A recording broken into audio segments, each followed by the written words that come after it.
नमस्ते। आज हम एक बहुत ही अहम और सच कहूं तो काफी पेचीदा कानूनी सवाल पर बात कर रहे हैं। सोचिए, किसी सरकारी कर्मचारी पर रिश्वत का इल्जाम है। लेकिन जो मुख्य गवाह है, मतलब जिसने शिकायत की थी, वो या तो गवाही देने के लिए मौजूद ही नहीं है, मान लीजिए मृत्यु हो गई, या फिर अदालत में आकर अपनी बात से पलट जाता है।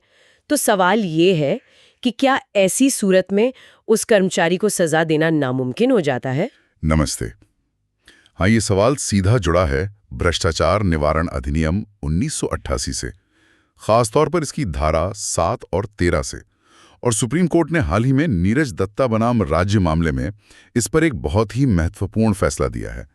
तो आज हम उसी के जो मुख्य बिंदु हैं उन्हें समझने की कोशिश करेंगे। हाँ, और आज का मकसद यही है कि इस उलझी हुई कानूनी गुत्थी को थोड़ा सुलझाएं और समझें कि जब रिश्वत मांगने का कोई सीधा सबूत, मतलब डायरेक्ट एविडेंस न हो, तो अदालत क्या देखती है, कैसे फैसला करती है।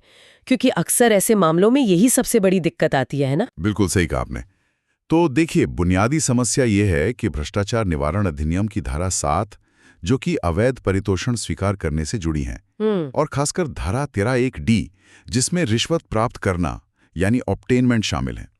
इनके तहत जुर्म साबित करने के लिए अक्सर ये माना जाता है कि रिश्वत की मांग यानी डिमांड का सबूत बहुत अहम है। हाँ, मांग का सबूत। लेकिन मुश्किल तब खड़ी होती है जब शिकायत करता ही ना हो। जैसे आपने कहा, शायद उसकी मौत हो गई हो या वो अदालत में आकर पलट जाए, जिसे हम कहते हैं कि गवाह हॉस्टाइल हो गया। यही वो नुक्ता था जिस पर सुप्रीम कोर्ट की संविधान पीठ को गौर करना था। सही। और पहले के कुछ फैसलों से, जैसे बी जयराज वाला मामला था, पी सत्यनारायण मूर्ति केस था, उनसे ऐसा लगता था कि मांग का सीधा सबूत, मतलब शिकायतकर्ता खुद आके बताए, ये बहुत जरूरी है। उसके बिना शायद केस टिकेगा ही नहीं। अच्छा, तो मतलब सीधा सबूत नहीं तो केस खत्म। हाँ, कुछ हद तक ऐसी धारणा बन गई थी। लेकिन फिर एक और फैसला था, एम नरसिम्हा राव केस। उसमें यह भी कहा गया था कि नहीं, अगर सीधे सबूत ना भी हों तो दूसरे सबूत, जिन्हें हम परिस्थितिजन्य साक्ष्य कहते हैं, सर्कमस्टेंशियल एविडेंस, उनके आधार पर भी दोष सिद्धि, मतलब कन्विक्शन हो सकती है। तो एक तरह का कंफ्यूजन था। तो मतलब असली सवाल ये बन गया था कि अगर मांग साबित करने के लिए शिकायतकर्ता की सीधी गवाही नहीं है, तो क्या बाकी सबूतों को जोड़कर उन परिस्थितियों को देखकर ये नतीजा निकाला जा सकता है कि हाँ भाई, मांग तो हुई थी और रिश्वत ली गई थी? बिल्कुल, यही क्रक्स था। और यहीं पर कुछ कानूनी बारीकियों को समझना जरूरी हो जाता है। पहली बात तो ये कि धारा 7 में जो स्वीकार करना यानी एक्सेप्टेंस, और धारा 13(1)(d) में प्राप्त करना यानी ऑब्टेनमेंट, इसमें थोड़ा फर्क है। अच्छा, क्या फर्क है, थोड़ा सा समझाएंगे? हाँ, देखिए, एक्सेप्टेंस या स्वीकार करना तब भी हो सकता है जब रिश्वत देने वाले ने पेशकश की और अधिकारी ने ले ली, भले ही मांगी ना हो। लेकिन ऑब्टेनमेंट या प्राप्त करने के लिए, जैसा धारा 13(1)(c) में है, वहां अधिकारी की तरफ से मांग होना या कम से कम उसकी सक्रिय भूमिका होना जरूरी माना जाता है। इसलिए मांग का सबूत यहां ज्यादा अहम हो जाता है। समझ गई। और एक धारा 20 की धारणा या प्रिजम्पशन की भी बात आती है ना, वो क्या चीज है? हाँ, धारा 20 एक तरह की कानूनी मदद है अभियोजन पक्ष के लिए। ये कहती है कि अगर ये साबित हो जाए कि सरकारी कर्मचारी ने रिश्वत स्वीकार की है, जैसे धारा 7 या 11 के मामलों में, तो अदालत ये मानकर चलेगी कि ये रिश्वत गलत इरादे से, मतलब बतौर इनाम या घूस ही ली गई थी, जब तक कि कर्मचारी खुद ये साबित ना कर दे कि ऐसा नहीं था। अच्छा, तो बर्डन ऑफ प्रूफ शिफ्ट हो जाता है एक तरह से। लेकिन ध्यान देने वाली बात यह है कि ये धारणा, ये प्रिजम्पशन सिर्फ रिश्वत का लेना या देना साबित होने पर ही लागू होती है। और ये खास तौर पर धारा 13(1)(d) के तहत प्राप्त करने यानी ऑब्टेनमेंट पर लागू नहीं होती। वहां मांग और प्राप्ति दोनों साबित करनी पड़ती हैं। ये बहुत दिलचस्प है। अच्छा, अब उस बात पर आते हैं कि जब गवाह हॉस्टाइल हो जाता है, मतलब अपनी बात से पलट जाता है, तो क्या उसकी पूरी गवाही जो उसने पहले पुलिस को दी होगी या शिकायत में लिखी होगी, वो सब बेकार हो जाती है? नहीं, ऐसा बिल्कुल नहीं है। यहाँ पर हमारा साक्ष्य अधिनियम, एविडेंस एक्ट, काम आता है। उसकी धारा 154 है। वो अदालत को इजाजत देती है कि अभियोजन पक्ष यानी प्रोसिक्यूशन अपने ही गवाह से जिरहा, मतलब क्रॉस एग्जामिनेशन कर सकें। और सबसे अहम बात यह है कि गवाह के पलट जाने से उसकी पूरी गवाही कूड़ेदान में नहीं चली जाती। मतलब उसे फिर भी इस्तेमाल कर सकते हैं। हाँ, अदालत उसकी गवाही के उन हिस्सों पर भरोसा कर सकती है जो उसे भरोसेमंद लगते हैं या जो दूसरे सबूतों से मेल खाते हैं। मतलब गवाही को टुकड़ों में देखा जा सकता है, जो हिस्सा सही लगे उसे माना जा सकता है। ठीक है, तो अगर मैं सही समझ रही हूँ, गवाह के मुकरने पर भी केस खत्म नहीं होता, बल्कि उसकी बात की कीमत को बाकी सबूतों के तराजू में तौलना पड़ता है।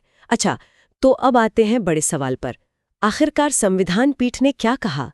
क्या बिना शिकायतकर्ता के सीधे सबूत की सजा हो सकती है? अदालत का जवाब एकदम साफ और निर्णायक था। हाँ, हो सकती है। सुप्रीम कोर्ट ने कहा कि शिकायतकर्ता के सीधे सबूत के बिना भी, मतलब उसकी मौखिक गवाही या दस्तावेज के बिना भी, दूसरे उपलब्ध सबूतों के आधार पर सरकारी कर्मचारी को धारा 7 और धारा 13(1)(d) दोनों के तहत दोषी ठहराया जा सकता है। और इन दूसरे सबूतों में क्या-क्या शामिल है? इसमें परिस्थितिजन्य साक्ष्य यानी सर्कमस्टेंशियल एविडेंस प्रमुख हैं। मतलब वो सबूत जो सीधे तौर पर रिश्वत मांगते या लेते हुए तो नहीं दिखाते, लेकिन वो ऐसे हालात या इशारे होते हैं जिनसे जुर्म की तरफ मजबूत शक जाता है। जैसे कि कोई उदाहरण? जैसे मान लीजिए कोई बातचीत रिकॉर्ड हुई हो, या रिश्वत की रकम मिलने के ठीक बाद कर्मचारी के पास आय से अधिक संपत्ति पाई जाए, या कोई और गवाह हो जिसने मांग सुनी हो या लेन देन देखा हो, भले ही वो शिकायतकर्ता ना हो। ये सब परिस्थितिजन्य साक्ष्य की कड़ियां हैं। अच्छा। तो अभियोजन पक्ष की जिम्मेदारी है कि वो इन कड़ियों को जोड़कर मांग और स्वीकृति या प्राप्ति को हर शक से परे साबित करे, चाहे इसके लिए वो दूसरे गवाहों का इस्तेमाल करे, दस्तावेजों का करे, या फिर इन परिस्थितियों का। शिकायतकर्ता का ना होना या उसका पलट जाना अपने आप में बरी होने का आधार नहीं बन सकता। और अदालत ने ये भी साफ किया कि वो जो पहले के फैसले थे, बीजे राज और एम नरसिम्हा राव वाले, उनमें कोई असली टकराव नहीं था। हाँ, कोर्ट ने यही कहा। उन्होंने समझाया कि उन फैसलों को उनके अपने खास तथ्यों और संदर्भ में पढ़ा जाना चाहिए। सिद्धांत एक ही रहा है कि सबूतों को समग्र रूप में, टोटलिटी ऑफ एविडेंस में देखना होगा। अगर परिस्थितिजन्य साक्ष्य इतने मजबूत हैं कि वो शक की कोई गुंजाइश नहीं छोड़ते और सीधे अपराध की तरफ इशारा करते हैं, तो वो दोष सिद्धि के लिए काफी हैं। तो कुल मिलाकर जो सबसे बड़ी सीख है वो ये कि भ्रष्टाचार के मामलों में लड़ाई लंबी हो सकती है। शिकायतकर्ता का ना होना या मुकर जाना एक झटका जरूर है, पर ये केस का अंत नहीं है। असली खेल बाकी सबूतों का है और अभियोजन पक्ष उन्हें कितनी कुशलता और मजबूती से पेश करता है। बिल्कुल सही। और एक आखिरी बात मैं जोड़ना चाहूंगा। ये फैसला इस बात पर भी जोर देता है कि भ्रष्टाचार जैसे गंभीर अपराध से प्रभावी ढंग से लड़ने के लिए कितनी गहराई से जांच करना जरूरी है। हर तरह के सबूत, चाहे वो सीधे हों या परिस्थितिजन्य, उन्हें इकट्ठा करना और अदालत के सामने रखना कितना महत्वपूर्ण है। और ये अदालत की भूमिका पर भी रोशनी डालता है कि वो हर सबूत को, जिसमें वो गवाह भी शामिल हैं जो शायद पूरी तरह साथ ना दे रहा हो, बहुत ध्यान से, बहुत बारीकी से परखें।